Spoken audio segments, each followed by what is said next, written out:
1장 19절에서 23절 말씀 교독해 읽겠습니다.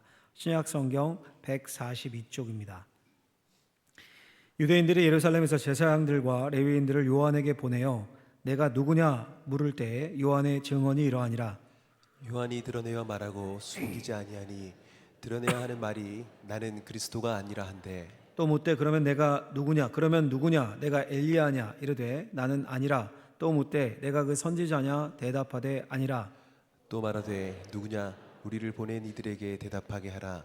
너는 내게 대하여 무엇이라 하느냐? 이르되 난 같이 읽겠습니다. 이르되 나는 선지자 이사야의 말과 같이 주의 길을 곧게 하라고 광야에서 외치는 자의 소리로라 하니라. 아멘. 하나님 감사합니다. 예수 그분이 하나님의 아들, 그분을 통해 우리에게 주신 하나님의 음성을 듣기 위해 이 자리에 모였습니다. 하나님 말씀하시고 가르치시고 깨닫게 하시고 회복시키시고 치유하여 주옵소서. 예수님의 이름으로 기도하옵나이다. 아멘. 오늘은 주님 칭찬받는 사람이라는 제목으로 하나님 말씀을 선포하고자 합니다. 제가 아는 한 미국에 이제 거주하고 사는 목사님이 자신의 SNS에 한 2달 전쯤인가요? 이런 글을 남겼는데 제가 본 기억이 납니다. 이런 글이었습니다. 아내 외 증조부가 독립유공자로 확인되었고 5대째 신실하게 하나님을 섬겨온 집안인 것을 알게 되었다. 이런 식의 글을 올렸습니다. 이걸 이제 감사하며 자랑하는 글이었는데, 여러분 어떻습니까? 크리스천이라면 자랑하고 감사할 만하죠. 할아버지가 독립유공자, 독립운동했고 5대째면 이제 거의 복음이 들어왔을 때 아닙니까? 크리스천 가문이다. 저라도 그걸 알게 되면 감사하고 말하고 자랑할 것 같습니다. 문득 제가 이런 생각 들었습니다. 만약에 아내 증조부가 만석군이었다면 재산으로 막 집 10채 막 수만 평 남겨서 몇 대를 거쳤지만 아직도 좀 여유로워서 목사지만 생활이 넉넉하고 여유롭다면 좋겠죠. 좋겠지만 그걸 그렇게 SNS에 올리면 자랑할까요? 그건 안 할 것 같아요. 그건 안 할 것 같습니다. 여러분, 제가 하고 싶은 말은 뭐냐 하면 사람은 떡으로만 사는 존재가 아니라는 겁니다. 뭔가 의미 있는 일, 보람 있는 일, 인생의 목적과 꿈을 위해 삽니다. 독립유공자의 5대째 크리스천 가문이 의미 있고 가치 있다고 생각하기에 글을 올리고 감사하는 거죠. 생각해보면 인간이라는 존재가 참 희한한 존재입니다. 돈이 많아요. 돈이 부유하게 많고 자녀들도 잘 풀립니다. 인생에 별 문제가 없어 보입니다. 없어요. 문제가 없어요. 남들 다 부러워합니다. 그런데 그런 사람이 문득 떨어지는 낙엽을 보면 이런 말을 중얼거립니다. 야, 내가 이거 왜 사는 건가? 이게 인간이라는 존재입니다. 그냥 먹고 사는 것만으로는 만족하지 않습니다. 여러분, 동물은 어떻습니까? 동물은 절대 이런 질문 안 합니다. 내가 왜 살지? 동물이? 혹시 애견인들 많으시죠? 그렇게 강아지가 고민하는 강아지 보셨습니까?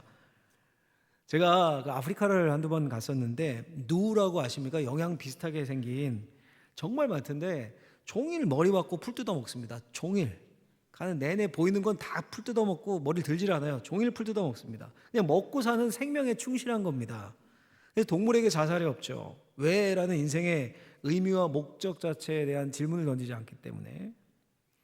여러분, 그렇다면 우리 크리스천에게 있어서 가장 의미 있는 일은 뭐겠습니까? 내가 왜 살지? 이런 질문에 관해 가장 자랑할 만한 답은 뭐겠습니까?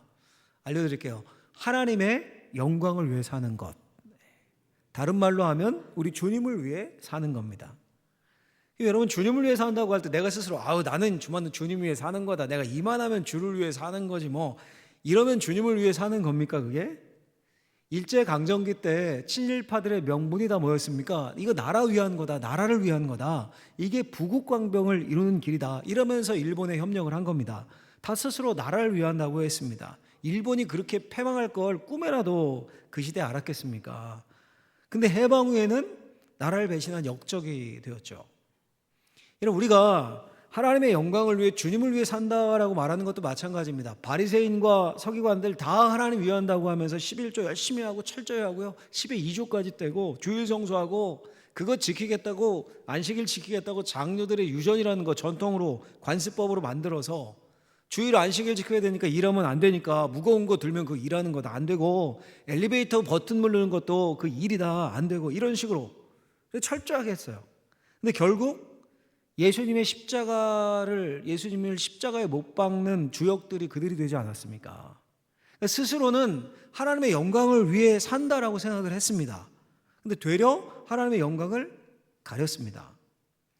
중요한 건 뭐냐면 내 스스로가 나 이만하면 하나님의 영광을 위해 살지 이런 자기 만족이 아니라 중요한 건 하나님이 인정하셔야 되는 거예요. 하나님이. 주님이 인정하시고 주님이 칭찬하셔야 합니다. 성경에 보면 주님의 칭찬받은 하나님의 칭찬받은 사람들이 제법 나오는데 대표적으로 모세라는 사람이 있습니다. 모세. 야, 모세는 하나님과 대면했던 자다. 지면에서 가장 온유한 자다. 굉장한 칭찬이죠. 다윗도 칭찬받았습니다. 내 마음에 합한 자다. 그를 통해 내 일을 이루겠다. 큰 칭찬이죠. 그것도 큰 칭찬. 근데 제가 생각하기에 가장 놀라운 칭찬받은 사람이 바로 세례 요한이에요. 세례 요한. 오늘 본문에 나오는. 누가복음 7장 28절에 보면 주님 이렇게 칭찬합니다. 내가 너에게 말하노니 여자가 낳은 자 중에 요한보다 큰 자가 없도다. 엄청난 칭찬이죠. 모든 사람은 여자가 낳잖아요. 엄마가 있지 않습니까? 모든 인간 중에 세례 요한이 가장 크다. 물론 여러분 수사법이지만 글자 그대로 하면 모세 다윗보다도 위대하다는 거 아닙니까? 그렇죠? 여자가 낳은 자 중에 가장 크니까. 그러니까 요한은 스스로 내가 이만하니까 하나님 위해 산다 이게 아니라 주님이 직접 칭찬하셨습니다. 주님의 인생을 위한 주님의 영광을 위한 인생이라고 직접 칭찬하셨습니다. 간절히 바라건대 저와 여러분들도 우리 주님의 기쁨 되고 주님의 칭찬받는 인생 되셨으면 좋겠습니다. 할렐루야. 할렐루야. 예. 자, 그럼 질문이 들죠. 바로 그럼 어떻게 하면 될까?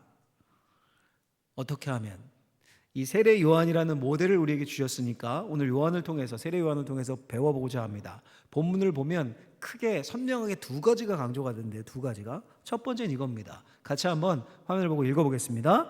한계를 아는 명확한 자기인식이 있어야 한다. 그러니까 한계를 아는 자기인식, 자기성찰. 자, 여러분 요한복음 1장 1절부터 18절까지가 서론격에 해당하는 프롤로그라고 했습니다. 오랜만에 요한복음으로 돌아와서 잘 기억이 안 나실 수 있는데 일종의 전주곡이에요. 서론. 요한복음 전체를 요약합니다. 예수님이 로고스이고 그분이 생명에 비치고 그분에게서 만물이 나오고 그분이 독생자고 그분을 통해 하나님을 알 수 있고 이런 내용들. 굉장히 신학적이고 철학적입니다. 읽기 쉬운 스토리 쭉 이야기 이게 아니라 굉장히 신학적이고 철학적입니다. 근데 이제 오늘 본문인 19절부터 이야기들이 내러티브라고 하죠. 이야기들이 예수님에 관한 이야기 사건들이 본격적으로 이렇게 풀어지고 시작됩니다. 그러면서 가장 먼저 나오는 이야기가 누구 이야기냐 하면 세례 요한의 이야기가 등장을 해요. 세례 요한이 3일에 걸쳐 예수님을 증언한 이야기인데 그 시작을 한번 우리가 같이 읽어보죠. 19절 말씀 다시 한번 읽겠습니다. 같이 읽습니다. 유대인들이 예루살렘에서 제사장들과 레위인들을 요한에게 보내어 네가 누구냐 물을 때에 요한의 증언이 이러하니라. 아멘. 유대 예루살렘에서 사람들이 올라와서 세례 요한에게 물었습니다. 내가 누구냐? 당신 누구요? 이 무슨 말일까요, 여러분? 소위 세례 요한이 당시 교계의 제도권을 어지럽게 만드는 변두리의 인기 선지자였습니다.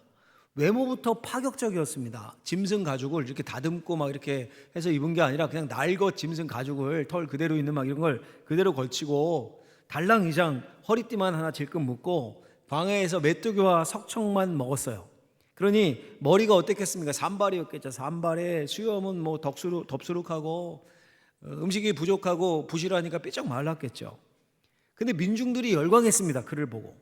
많은 사람들이 그가 있는 요단강에 나와서 요한에게 회개의 세례를 받았습니다. 그 소문이 당연히 들렸겠죠. 제도권에 있는 그 종교인들, 예루살렘의 제사장들, 레위인들에게 들어갔겠죠. 그 소문이. 그러니까 상당 기간 관망하면서 정보를 이렇게 수집했을 겁니다. 그리고 이거 가만두면 안 되겠다라는 생각이 든 겁니다. 계속 몰려드는 사람이 늘어나고 영향력이 커지니까. 그래서 사람을 파견해서 요한의 정체에 관해서 물은 겁니다. 세례 요한에 대해서. 당신 누구요? 당신 누구요? 그만큼 세례 요한의 영향력이 커진 거죠. 또 당신 누구요? 라는 질문 안에는 당신이 메시아요? 이 질문이 들어있는 겁니다. 그 질문과 같습니다.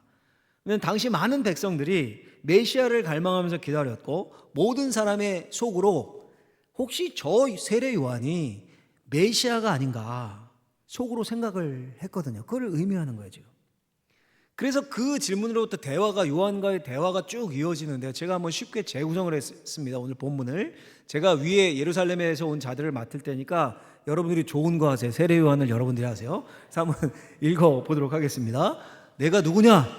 나는 그리스도가 아니라. 그러면 누구냐? 내가 엘리야냐? 나는 아니라. 내가 그 선지자냐? 아니라. 이 대화예요. 오늘 본문의 핵심이. 쉽죠? 어떻습니까? 그러면 나는 그리스도가 아니라 요한의 대답이에요. 그 다음엔 나는 아니다. 다음엔 아니다. 특징했죠. 대답이 다 아니다 부정형이고 점점 대화가 갈수록 대답이 길어져요, 짧아져요? 짧아지죠. 대답이 단호해져요. 엄마가 아이한테 단호하면 막 설명하다가 계속 찡찡대고 단호하면 마지막에 말이 짧아지잖아요. 안 돼! 안 된다니까. 그것처럼 아니라. 세례 요한의 답이 짧고 단호합니다. 여러분 혹시 이제 시험 예전에 학창 시절에 중고등학교 때나 뭐 시험 보실 때 이 객관식을 보는 거예요. 오지선다라고 해보죠. 오지선다인데 5개 중에 하나가 정답 아닙니까? 근데 답이 확 눈에 안 들어오는 겁니다. 안 들어와. 모르겠어요. 모르겠으면 푸는 방법이 뭡니까? 일단 아닌 것부터 제거해 두는 거예요. 그렇죠? 이거 확실히 아니다. 이건 아니다. 아닌 건 반드시 보이거든요. 딱 제거하고 나면 헷갈리는 게 남아요. 한 2개, 뭐 3개. 아, 이거 헷갈리는 거 남으면 그때 어떻게 하면 됩니까? 기도해야 됩니까? 찍는 거죠. 그때 찍는 거죠. 여러분 선택이 어려울 땐 아닌 걸 먼저 제외하면 이게 선택지가 좁아집니다. 아닌 걸 제외하다 보면 우리 인생도 그렇습니다. 뭐 괜히 욕심부려서 남는 건 패가망신밖에 없습니다. 이건 아니다. 이건 내 게 아니다. 이건 내 자리가 아니다. 이건 내 능력 밖이다. 자신의 한계를 알고 성찰하며 선을 긋는 게 이게 굉장히 중요합니다. 그게 지혜입니다. 여러분 아담과 하와가 타락한 이유가 뭡니까? 선을 넘은 겁니다. 선을.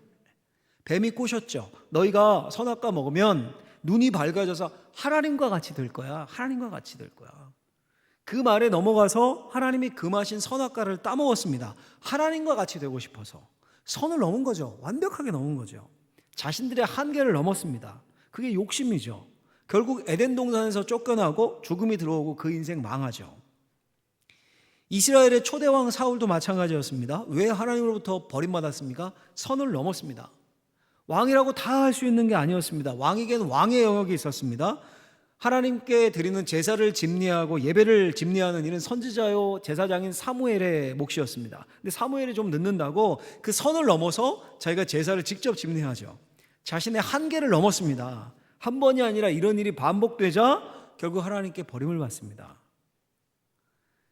여러분 역사를 보면 이와 정반대의 인물들도 많이 나와요. 근데 대표적으로 한 분을 제가 소개하면 미국의 초대 대통령이 조지 워싱턴 이란 대통령입니다. 미국인이 존경하는 사람 꼽으면 항상 앞순위에 있는 분인데 에브라함 링컨과 함께 미국 건국의 아버지죠. 건국의 아버지. 독립전쟁 때 총사령관으로 승리를 이끌었습니다. 1775년 만장일치로 총사령관이 돼요. 군대 사령관. 그래서 대영 제국의 식민지로부터 영국으로부터 이렇게 독립한 거 아닙니까? 치열한 전투 끝에 1781년 요크타운 전투라는 전투의 승리로 사실상 독립전쟁에서 승리를 합니다. 그리고 1783년 파리 조약으로 이제 미국 독립이 확정이 됩니다. 그러니까 7, 8년가량 이렇게 군대를 이끌며 승리를 한 겁니다. 그럼 영웅이죠, 영웅. 여러분 같으면 그 다음 행보를 어떻게 하시겠습니까? 이제 왕좌에 올라야죠. 자기가 애써서 승리했는데 권력 장악하고 군부 독재하고. 근데 여러분 놀랍게도 조지 워싱턴 장군이 사임을 하고 민간인으로 돌아갑니다. 막 추대하려고 하는데 의회에서 이런 연설을 했다 그래요. 약간만 읽어드리면 우리의 독립과 주권이 확인된 것을 기쁘게 생각하고 미국이 존경받는 국가가 될 수 있는 기회를 얻은 것을 기쁘게 생각하며 나는 내가 받아들인 임명을 만족스럽게 사임합니다. 나는 전능하신 하나님의 보호와 그 이익을 감독하는 이들을 그분이 거룩하게 지켜주시기에 가장 사랑하는 조국의 이익을 칭찬함으로써 내 공식 생활의 마지막을 엄숙한 행위를 마무리하는 것이 필수적인 의무라고 생각합니다. 나는 여기서 공직 생활의 모든 일을 떠납니다. 그러니까 자신의 한계를 알고 권력에 집착하지 않은 겁니다. 이건 넘으면 안 된다라는 생각을 한 겁니다. 얼마든지 무한 경쟁, 권력 투쟁을 할 수 있었을 텐데 군대를 장악하고 있잖아요, 군대를. 근데 그게 아닌 걸 안 겁니다. 나폴레옹 같은 사람은 반대였죠. 권력을 장악했죠. 이거 완전 반대죠. 여러분, 이런 위대한 사람을 국민이 그만두겠습니까? 워낙 국민적인 신망이 두터우니까 헌법 제정 후에 물러난 지 약 5년 후에 1789년에 만장일치로 초대 대통령이 되는 겁니다. 조지 워싱턴이 초대 대통령이 돼요. 2선을 해요. 3선을 막 제안하고 이제 3선 가고 하면 이제 독재의 길을 여는 거죠. 주변에서 막 조언할 때 언제나 주변 사람들이 문제 아닙니까? 권력이 기생하고 거기서 이제 떡고물을 먹는, 콩고물을 먹는 사람들. 근데 그때 또 자신의 한계를 인정하고 스스로 물러납니다. 그게 여러분 미국 민주주의의 전통이 되어서 미국 대통령 몇 번만 할 수 있습니까? 2번까지밖에 못해요. 3번 못합니다. 법적으로 안 됩니다. 그러니까 권력 집중과 독재를 막은 역사가 초대 대통령부터 이렇게 싹을 틔웠던 겁니다. 여러분, 이런 조지 워싱턴의 위대한 점이 뭡니까? 해야 할 일을 한 것도 있지만 난 아니다. 그러니까 하지 말아야 할 것을 알고 한계를 인정하고 선을 넘지 않은 겁니다, 여러분. 여러분, 우리가 나이 50대면 지천명이라고 말을 하죠. 지천명. 하늘의 뜻을 깨닫는 나이다라는 겁니다. 제가 생각하기에 하늘의 뜻을 깨닫는 게 2갈래인 것 같아요. 2갈래. 첫 번째, 내가 뭘 해야 할지를 깨닫는 겁니다. 지천명도 공자님이 50세에 내가 천명, 하늘의 명, 하늘의 뜻 알았다. 여기서 나온 말이죠. 하늘의 뜻, 명, 사명을 깨닫는 거예요. 소명을. 근데 이 천명은 제가 생각하기엔 뭘 해야 할지를 아는 것임과 동시에 뭘 하지 말아야 할지, 뭘 넘지 말아야 할지 자신의 한계를 아는 것을 포함합니다. 한계를. 여러분, 나는 그리스도가 아니라, 아니다. 세례 요한은 자기 인식이 분명했습니다. 한계를 알았습니다. 자기가 좀 인기 있다고 사람들 몰려들고 막 회개 사례 받은 사람들이 막 늘어나고 변화되고 헌금하고 제자들 막 늘어나고 그렇다고 자기가 그리스도라고 착각하지 않았습니다. 여러분, 우리는 어떻습니까? 여러분들 어떠십니까? 한계를 아는 명확한 자기 인식이 있으십니까? 혹시 내가 그리스도라고 생각하지 않습니까? 내가 하나님이 되어 있지 않습니까? 아유, 목사님 무슨 그런 끔찍한 말을, 말도 안 되는 말을, 세상에서 이단 사이비 교주 제외하고 스스로 그리스도라고 하나님이라고 칭하는 사람이 어디 있겠습니까? 맞죠, 여러분? 우리들 중 누구도 스스로 그렇게 말하지 않아요. 근데 정말로 그러냐고요? 우리가 그렇게 사냐고요? 우리 일터에서, 우리 가정에서, 학교에서, 심지어 교회에서 모든 일을 하나님의 말씀대로 신앙의 양심을 쫓아서 우리가 행하고 있습니까? 내가 빛의 증인임을 인식하며 삽니까? 더 쉽게, 내가 그리스도인으로 살고 있습니까? 아마 이 질문에는 내가 그리스도인으로 빛의 증인으로 살고 있지 못한 것 같은데, 이런 찔림, 이런 생각이 드는 분들이 제법 있을 겁니다. 왜 그런 생각이 들까요? 왜 그런 생각이? 제가 생각하기에 이유는 분명합니다. 일터에서 나 자신이 곧 하나님이기 때문입니다. 가정에서 나 자신이 곧 하나님이기 때문입니다. 학교에서 내 자신이 곧 하나님이기 때문입니다. 그러니까 우리가 말은 그렇게 하지 않지만 스스로의 삶 속에서 그리스도인이 아니라 그리스도가 되어서 삽니다. 교회에선 예수님이 내 구원자입니다. 그분이 그리스도입니다. 고백합니다. 그런데 월요일이 되면 삶 속에서 구원자요, 메시아요, 해결자요, 그리스도는 예수님이 아니라 내가 됩니다. 내가 내 삶을 컨트롤할 수 있다고 생각하고, 내가 노력하면 된다고 생각하고, 누가 나 교회 다니는 거 알던 것도 싫고, 애들 앞에서, 아내 앞에서, 직장 동료들 앞에서, 사람들 앞에서 내가 그리스도가 됩니다. 나 주도적으로 모든 걸 행하려 합니다. 그래도 그나마 이렇게 주일이라도 예수님이 내 구원자이십니다, 그리스도입니다, 진정으로 고백하는 사람들은 낫습니다. 그래도 양호합니다. 어떤 사람들은 주일에도 교회 안에서도 자신이 그리스도로 삽니다. 나 중심적으로 신앙생활하고 내 기분 맞춰줘야 하고 내가 모든 일의 중심에 서야 됩니다. 여러분, 제가 얼마 전에도 분쟁이 난 교회 이야기를 들었습니다. 물론 울산, 우리 동네는 아니고 저기 멀리 떨어진 동네, 한 공간에서 두 파로 나뉘어서 예배를 드린다고 그래요. 서로 악마화하겠죠. 교회가 그리스도의 몸인데 누군가는 그리스도가 된 거 아닙니까? 그 안에. 이게 얼마나 안타까웠는지 모릅니다. 죄송하지만 많은 사람들이 그리스도인이 아니라 그리스도로 삽니다. 우리는 그리스도인입니다. 그리스도께 속한 사람이지 우리는 그리스도가 아닙니다. 우리는 메시아가 아닙니다. 우리 스스로 우리를 구원할 수가 없습니다. 근데 내가 내 삶에서 왕이 돼서 나를 중심에 놓고 내가 애써서 모든 걸 이루려 합니다. 그리스도로 사는 겁니다. 그게 결국 교회의 핵심이죠. 여러분 결국 그런 사람들이 쫓는 건 뭡니까? 어디에 다 결국에는 종착역이 어디에 귀결됩니까? 돈이에요, 돈. 결론은 간단합니다. 돈을 쫓아갑니다. 제가 들은 분쟁 난 교회 핵심도 결국 돈이었습니다. 보상받은 땅값, 어마어마한 돈. 여러분, 내가 그리스도가 된 사람의 끝은 돈이에요. 돈을 벌기 위해 수단과 방법을 가리지 않습니다. 내 이익이에요. 그걸 위해 남을 밟습니다. 교회에서도 돈이 우선이에요. 돈이. 내 사업, 내가 하는 일들, 성도들을 거기에 이용하려 하고, 알량한 자존심과 권위의식 가득하고, 여러분 거기에 결국 참된 행복이 있겠습니까? 거기에 생명이 있겠습니까? 우리의 삶의 중심에 내가 아니라 누가 놓여야 돼요? 예수가 놓여야 합니다. 그래야 우리가 허망한 인생을 살지 않을 수 있습니다. 꼭 기억하십시오. 우리는 그리스도가 아닙니다. 우리는 그리스도인입니다. 우리는 그리스도께 속한 사람입니다. 그리스도의 도구입니다. 이 세례 요한처럼 명확한 자기 인식이 있을 때, 한계를 자기가 정할 때 우리 주님께 사용되고 주님께 칭찬을 받습니다. 그런 저와 여러분들이 되기를 주의 이름으로 축복합니다. 할렐루야. 이게 첫 번째요. 첫 번째.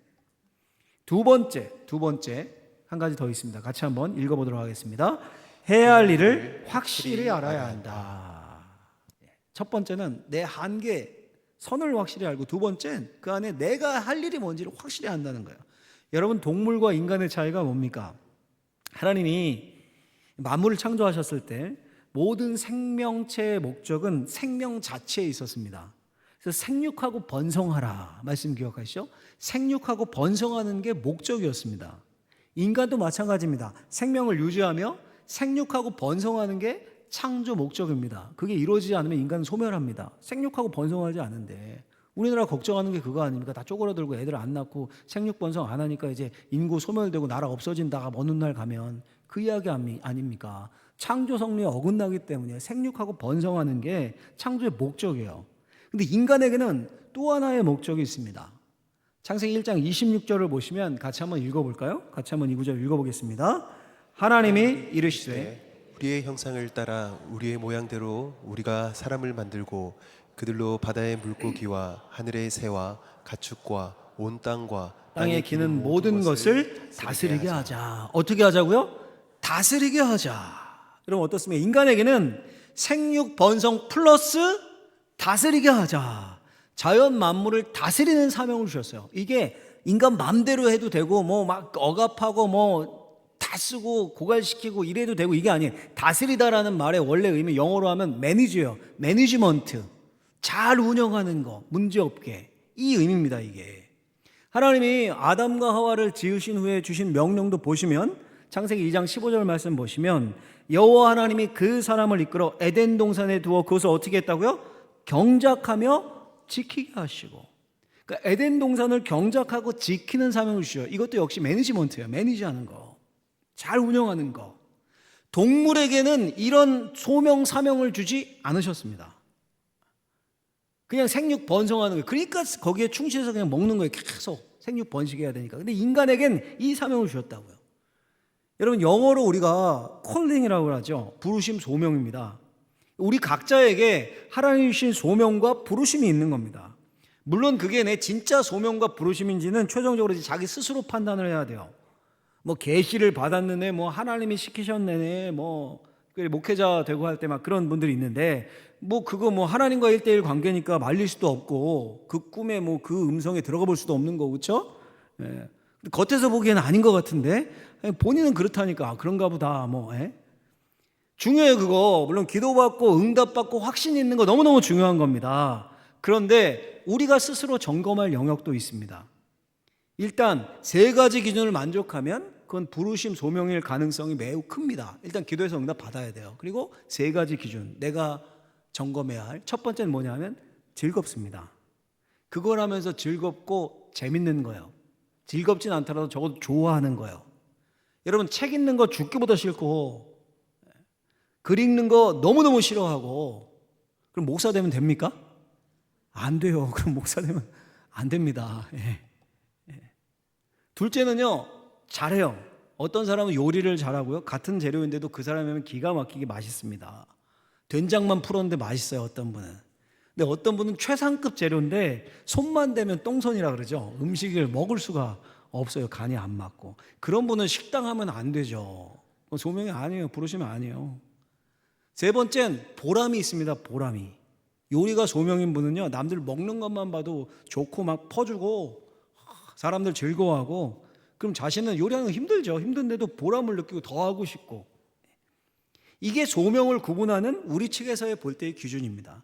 자기에게 맞는 일을 하면 즐겁고 적어도 그걸 좋아하고 열심히 계속하게 되고, 그러다 보면 처음엔 좀 못해도 점점 더 잘하게 되고, 그리고 그 일이 나를 위한 게 아니라 다른 사람을 살리고 세상을 아름답게 하는 헌신으로 발전을 하게 됩니다. 점점. 일단 주님께 응답받고 나를 성찰해 보니까 그 일을 내가 좋아하는 것 같고 하다 보면 잘할 수 있을 것 같고 보람이 있고 기쁘고, 이 세 관문을 통과하면 그게 주님의 콜링이고 기쁜 마음으로 그 일에 헌신하면 됩니다, 여러분. 근데 세례 요한은 자신의 콜링이, 사명이 뭔지 분명히 알았습니다. 그는 자신을 그리스도라고 착각하지 않았습니다. 그는 자신이 뭘 해야 할지 확실히 알았습니다. 하나님께 응답받고 자신이 잘하고 즐겁고 보람 있는 일이 뭔지를 알았습니다. 그게 23절에 나와요. 우리 23절 보시면 23절 같이 한번 읽어보죠. 같이 읽어보겠습니다. 이르되 나는 선지자 이사야의 말과 같이 주의 길을 곧게 하라고 광야에서 외치는 자의 소리로라 하니. 아멘. 나는 선지자 이사야의 말과 같이. 자기 자신에게서 나온 소리가 아니에요. 지금 말씀으로 응답을 받은 거예요. 그렇죠? 하나님께 말씀으로 응답받은 거죠. 자신의 소명에 대해서. 뭡니까? 소명이 주의 길을 곧게 하라고 광야에서 외치는 자의 소리로다. 이렇게 돼 있어요. 이걸 좀 문장을 단순하게 보면, 헬라어 원문과 영어 성경을 보면 맨 앞에 이렇게 돼 있어요. I am the voice. 나는 소리다. I am the voice. 이게 제일 먼저 나와요. 소리인데 어떤 소리냐면 꾸미는 게 외치는 자의 소리다. 외치는 자의 소리. 나는 외치는 소리다. 이런 말이에요. 어디서 외칩니까? 외치는데 세례 요한이 살던 광야에서. 그 세례 요한은 자신의 콜링을 나는 외치는 자의 소리다. 광야에서 외치는 자의 소리다. 소리로 알았어요. 소리로. 소리는 여러분 형체가 없습니다. 그렇죠? 소리는 공기의 울림입니다. 단순한 파장입니다. 근데 그 소리가 사람의 마음을 울립니다. 명연설의 마음이 막 움직이죠. 우리는 소리를 통해 상대방의 마음을 알고 생각을 압니다. 음성이 소리 아닙니까? 말 안 하면 모르죠. 근데 소리는 주인이 아니라 전달체입니다. 이 사람이 생명입니다. 이 사람이 그리스도입니다. 그 소리가 들릴 때 소리에 주목하지 않고 그 소리가 가리키는 그 대상을 향하죠. 그 사람을 향하죠. 여기 크리스마스 트리 있습니다. 그러면 소리가 지칭하는 그 트리를 바라보게 되는 것처럼 소리는 그 메시지를 전한 후에 사라집니다. 주인공이 아니라 주인공을 드러내고 돋보이게 하는 역할을 합니다. 이 소리가 어디서? 광야에서 울렸습니다. 도시가 아니라 광야입니다. 광야는 사람이 드물죠. 근데 사람들이 그 광야로 요단강으로 몰렸습니다. 왜요? 그 소리를 듣기 위해서. 소리를. 그 소리에 생명이 있고 그 소리에 진실이 있고 그 소리에 희망이 있었기 때문입니다. 여러분, 오늘날 우리가 살아가는 세상, 매일매일의 세상을 한번 보십시오. 소리가 아니라 소음이 가득합니다. 소음이. 유튜브에 수많은 찌라시들, 무의미한 잡담과 뒷담화들, 그냥 듣지도 않으면서 자기 생각에 맞는 정치 편향적인 뉴스를 그냥 틀어놔요. 그냥 계속 틀어놓고 잡니다. 당연히 세뇌될 수밖에 없죠. 그렇게 유튜브에 떠들어대는 1인 유튜브들, 결국 뭘 위한 겁니까? 정보를 내가 많이 알려서 세상을 이롭게 하겠다? 그런 목적입니까? 그분들이? 결국은 돈이에요. 돈. 구독자 수 늘리고 조회수 늘리면 그게 수입이 되니까 자극적인 썸네일 걸어놓고, 그렇죠? 다 그런 거 아닙니까? 근데 그걸 틀어놓고 자고 세뇌가 돼요. 거기에 그런 소음이 멈추면 불안합니다. 침묵을 견디지 못합니다. 근데 반면 정작 들어야 될 소리는 들리지가 않습니다. 아니, 들으려 하지 않습니다. 영의 소리, 영혼의 소리, 진실의 소리는 외면합니다. 주일에 들리는 소리, 설교는 그냥 반복되는 스치는 잡음일 뿐입니다. 근데 오늘 성경 분명히 말해요. 요한은 소리였어요. 소리. 예수를 드러내고 사라지는 소리였습니다. 근데 그 소리에 생명이 달려 있었어요. 그 소리에 생명이 담겨 있었고 그 소리에 능력이 있었습니다. 요한은 자신이 할 일을 명확히 알았습니다. 예수를 드러내고 사라지는 소리임을 알았습니다. 여러분, 우리도 이렇게 됐으면 좋겠어요. 주님의 기쁨 되는 사람, 주님의 칭찬받는 사람, 할 일을 명확하게 알았으면 좋겠습니다. 여러분, 주님의 칭찬받는 인생은 오늘 보셨잖아요. 아주 단순합니다. 한계를 알고 넘지 말고, 한계를 알고 넘지 말고. 힘이 있는 사람들 더해요. 힘이 있고 영향력이 있고 이런 사람들 얼마든지 넘을 수 있거든요. 선을. 그렇게 하지 말고, 그리고 해야 할 일을 하는 거예요. 한계를 넘지 말고 하지 말아야 할 일을 안 하는 거. 나는 그리스도가 아니라 나는 아니다. 그리고 주님의 영광을 위해 내가 해야 할 일은 또 분명히 알고 하는 거예요. 나는 소리다. I am a voice. I am the voice. 그게 심지어 소리일지언정 사라지고 인정 못 받고 작은 일이라도 하는 거예요. 하는 겁니다. 여러분, 벌써 12월입니다. 몇 주 안 남았습니다. 2025년이. 연말에는 뭘 해야 될까요? 여러분들을 잘 돌아오면서 내년에 해야 할 일들을 정하는 거예요. 왜 신년에 특세가 있고 뭐 이런 영적인 일들이 계속됩니까? 그거 붙잡고 내 걸로 만드는 거예요. 그 시간이. 그래서 한 해를 달려가고 그게 쌓이면 뭐가 되는 겁니까? 하나님의 마음에 합한 사람으로 자라게 되는 겁니다. 그게 신앙의 성장이라고 부르는 거죠.